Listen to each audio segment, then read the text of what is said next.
Sapagkat sinasabi ng Linalo na pwede tayong bigyan ng bahay at tuluyang resolbahin yung problema sa tinatawag na informal settler. At ang DSWD naman, ang tungkulin nila actually yan sa mga na walang napagmalupitan ng magulang, yung mga naapi na kababaihan, at yung mga nagugutom na kababayan, yung 4Ps na tinatawag, no? Na programa para sa mamayan, para sa mga walang kakayahang magpaaral lang anak. Bibigyan nila na allocation to, yung cash grant na tinatawag para himukin ng magulang na mapag-aral yung anak, lalo na sa mga single mother, single parents.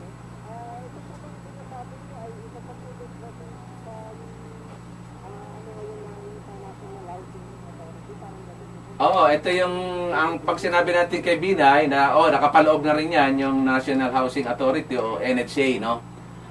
Kaya iniba-iba lang na yung mga branch na yan, pero ang trabaho niyan ay magtayo ng mga pabahay para sa mga tao. Kaya lang, yun talagang iba nga, wala namang kakayahan din na maghulog dahil nga wala namang kinikita, no? At wala ngang pagkain sa kanilang mesa, no? Paano mo pa maobliga yan, maghulog ng 25 years to pay?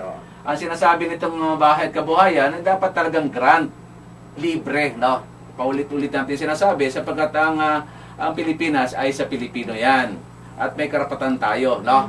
Marami tayong grant, bigay, tulong galing sa abroad, tulad sa USAID, sa Europe Aid, lahat sa mga bansang maunlad na, no? Dapat, kung talagang seryoso ang ating gobyernong resolbahin ang problema sa squatter, so problema sa kagutuman, ay dapat itong mga grant to, hindi na doon sa mga, igamitin muna doon sa mga tinatawag na yung mga kalye, yung mga building, yung mga bagay na ang nakikinabang din naman sila. Sapagkat sila yung may mga negosyo Kaya ginagawa nila yung mga kalye, pinaunlad nila yung mga kalye natin, sapagkat para hindi nalulubak yung kanilang mga 10-wheeler, yung kanilang mga sasakyan, mabilis na dumadalo yung kanilang produkto. So ang nakikinabang talaga rito, hindi tayong mga mahihirap. Ang tunay na nakikinabang dito, sila rin, na mga kasama nilang mga negosyante. Sapagkat yung mga politisyan natin, negosyante rin yan, kaya nandyan yan, para maprotektahan din yung kanyang negosyo.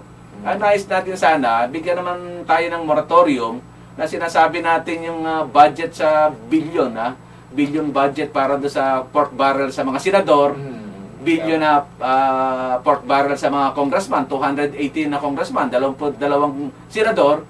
Kung ito ay isa yung ano nila ay parang ilimos muna. Halimbawa, yung pork barrel itong 2012 to 2030, no?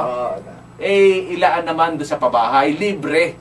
Umpisahan nila yung pagbabago. Tama ka kasama. Kung talagang seryoso silang maglingkod sa bayan, pinapanawagan natin sa ating mga politiko, yung pork barrel nyo, wag naman doon sa waiting shade. Lalo sa Rizal, puro waiting shade. Yung mga cover court, di ba? Yung mga tulay. Sapagkat, nililibang lang tayo tulad mga cover court na yan. Ano ba yan? Daluyan lang yan ang mga meetingan tuwing kampanya, tuwing may eleksyon. Tama ka. Diba? Tapos yung mga nagbabasketball dyan, mga naglalaro dyan ng ping-pong, diba? Kung ano pa, kumakalaman sikmuran yan Diba? Kaya hindi talaga to yung tinutumbok yung problema natin. Dapat talaga, pagbigyan yung mahirap, itong ating moratorium lang, 1 taon lang, budget, pa-housing, tsaka dito sa Bahay at Kabuhayan. Kita nyo, magkakaroon ng tunay na pagbabago.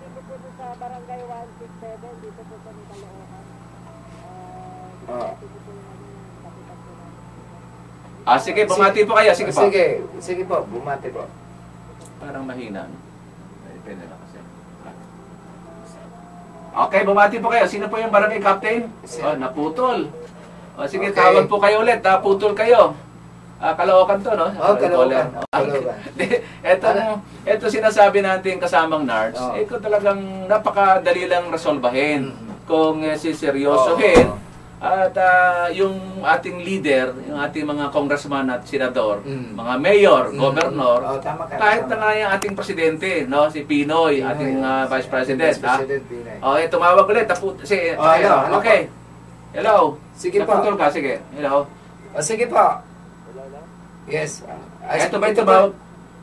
Ito po si Kapitan po. Hindi ho, ikikwento ko sa Barangay Gulog po. Sa Mandaluyong. Nais ko sanang kami po sa bayad. Bahay Kabuhayan. Anong name po nyo? Ito po yung gusto din ibang may tulong sa amin. Tatlong daan, marami yan. Madabi-dabi po kayo po, ano? So, kabawasan itong 300 sa 30 milyon, kung sakasakali, At karagdagan naman dito sa bahay at kabuhayan natin. So, yung may tutulong ay yan nga ho yung ating proseso na ginagawa ngayon, na nag-organize po tayo at upang lumakas at ating tinig, ang ating daing sa ating pamalang ito, nang sa ganon ay mabigyan daan yung ating libreng pabahay at malayang negosyo, kabuhayan, bigyan tayo ng tinatawag na pagkakataong makapagnegosyo, hindi puro dayuhan, Ang nangyari dito sa atin, pag lumabas ka dito sa studio, makikita mo dyan sa Show Boulevard, ang daming negosyo dyan, pero lapitan mo, singkit, di ba? Kundi sikit, sakang, di ba? Kundi negro o puti. So, ang nangyari, tapos, kung bibili ka ng produkto nila, ang lalapit sa iyo, kababayan mo, lulugo-lugo. Puro problema, Puro problema. So, ang nangyari, Kasama. alipin tayo sa sariling bayan. Yan ang malungkot. Ang kumokontrol na ating mga kabuhayan ay ang mga dayuhan na nagpapanggap na Pilipino. Kasi yung ating immigration masyadong maluwag, Madali mag-apply, magpa-naturalize dyan, At sila pa yung nangaapi dito. Ang masakit dyan, hindi lang tayo inaapi, ginagahasa pa yung ating kababaihan. Yan ang masakit. Kaya titingnan natin na kailangan nating magkaisa yung mga Pilipino para makamit natin to. At papatunayan natin na kaya natin to kung tayo sama-sama at pagkaisa. Yung proseso pong ginagawa natin ngayon ay nasa proseso po tayo ng pag-organisa at sa proseso tayo ng pagtatayo ng ating organization at papalawak upang mapalakas natin ang ating tinig. At ito yung pumailan lang at marinig tayo sa Malacanang sa ating gobyerno na 30 Pilipino ang wala pong bahay sa kasalukuyan. At 15 million po dyan ang walang kakayahang bumili ng pagkain sa hapagkainan. Yan po yung larawan natin, kaya kailangan po natin, wag na natin hintayin maging member pa nila tayo. Habang meron pa tayong nakakain, ay magagawa pa nating, may lakas pa tayong natitira, gamitin na po natin to sa isang programa dito sa Bahay Kabuhayan. Yun po yung aming may handog namin sa inyong tulong na darating ang araw, hindi yung mga raming araw, itong mga darating na araw ay mabubuo na po natin yan.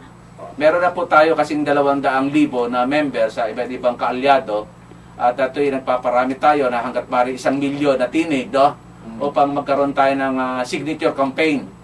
Signature campaign para sa Bahay at Kabuhayan na kung saan ihilingin natin sa ating mga leader. Naputol siya, naputol.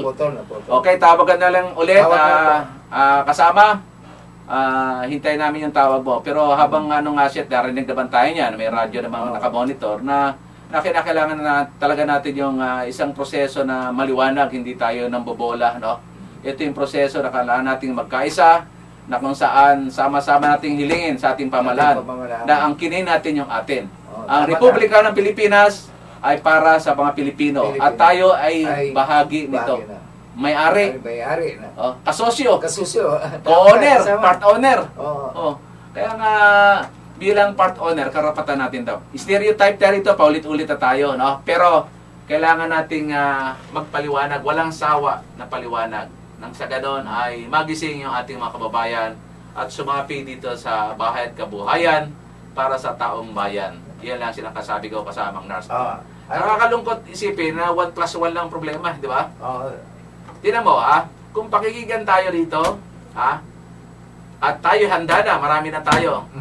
Hilingin natin sa ating mga senador, ulitin ko, sa ating mga congressman, na yung pork barrel nyo, moratorium mo natin, ilaan mo na natin itong taon na ito, ilimos mo na natin. Tama ka. Itong taon na ito, itong lahat ng pork barrel, ilaan natin dito sa Pabahay at Kabuhayan. Makikita mo, maganda resulta. Magiging bayani pa sila. Buhay na bayani. Kailangan na panahon ng pagbabago sa tamang daan. Okay, may caller tayo.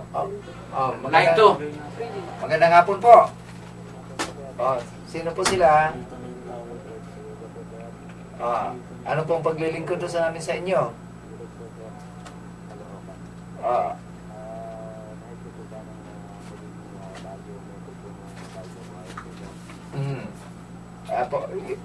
Gusto po niyong gano'n po, makibahagi dito sa aming programa, maging member, no? Sige, yun lang, pakibigay na lang po yung pangalan doon sa aming security, aming secretary, yung aming telephone operator, at yung detalye po, pakibigay na lang po doon, at pupunta po kami dyan sa inyo, sa mga darating na araw. Meron lang po kaming dapat patunayan sa ating gobyerno, kaya itong ating Mr. Sinil, ating YouTube man, na kumuha po na natin na actual, kaya gusto namin actual footage dyan sa lugar nyo, na kung saan mahirap naman kumbinsin yung ating gobyerno kung wala tayong basihan. Kailangan natin makuha natin ang larawan, yung ma-interview natin yung mga kababayan nating sa Wimpalad, no? Natulad natin, lamang lang tayo ng Sambaytang. Ito yung mga nakatira sa sementeryo, na doon na mamahay sa bahay ng mga patay, lalo na sa Caloocan, sinasabi natin, dyan sa Estero, sa Islam area, at sa Kalye, no? Sa gulong na Kariton, no? At dyan sa mga bangketa, na kanina lang nadaanan ko, kailangan iparating natin sa gobyerno. Ating pamahalaan. Sa pamahalaan yan. At bago tayo magtaos ng malayang talakayan para sa bahay kabuhayan. So, yun na po, na ipaliwanag po ba namin? At kulang yung isang oras natin. Yes, sir. Nandiyan po ba kayo? Yun lang po, pakibigay na lang po, sir, yung sasagutin nung kayo doon, nandyan po ang aming pakiiwan na lang po sa inyo. Mabuhay po kayo, maraming salamat sa inyong tatawag. Ang oras po ay alas 4:50 na ng hapon.